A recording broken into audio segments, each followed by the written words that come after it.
Now, if you're a fan of Strictly, you'll know that Rose Ayling-Ellis is making history as the first deaf contestant. Meanwhile, new research claims 2/3 of us sometimes have trouble hearing when watching TV or live performances. So with that in mind, a play running at the Theatre Royal in Norwich is going to have live captions running tonight. Well, Natalie Grey is there for us. Good evening, Natalie. Can you tell us more about it?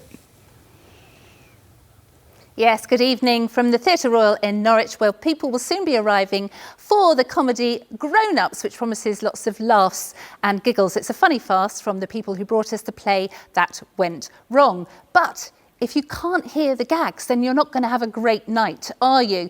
Now, 1% of people, these are pre-lockdown figures, were able to have live captioning at live events pre-lockdown. So that's not great statistics, but I'm delighted to say that here there will be live captioning for the performance tonight.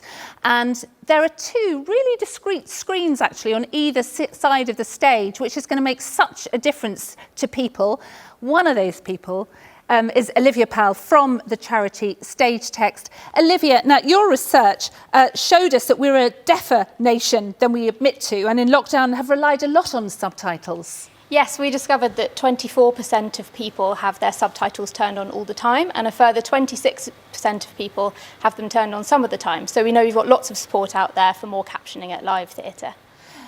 You're deaf in one ear, so what difference will captioning make to you? Well, I rely heavily on lip reading, and so if a performer has his back to me, I can no longer hear what he's saying, so I rely entirely on captions for these kind of performances. OLIVIA, thank you so much. Now let's bring in Daniel JILLINGS and his lovely mum, Anne. Now you may remember Daniel because he's been campaigning hard for a GCSE in British Sign Language, and he is going to be watching the performance tonight. Daniel, let me ask you, what difference will the live captioning mean to you? Well, when I go to the theatre like this and I can see the captions, it's just more relaxed for me. I know that I can access it and everything is so much easier. Are you excited? Oh yes, I'm really excited. I've been to the theatre for ages. Fabulous. And I guess, have you ever been to a performance before with captions? Oh, I've been to a few times before where they've had captions and I've really enjoyed watching it. You know, when they provide captions, I hope more will, and it will continue. Thank you so much. Thank you, thank you. Let's bring in Stephen Crocker, who is the CEO of Norwich Theatre. Stephen, I guess you would like to do this for every single performance, but I guess it's just not possible. Absolutely. We've worked for many years with the deafened and hard of hearing community to open up our venues and be as inclusive as we possibly can. And it's fantastic to be able to carry on doing that. And the new research released and hearing Daniel just makes us want to redouble our efforts in that. So Stephen, the screens are very discreet, so why can't there be a permanent fixture?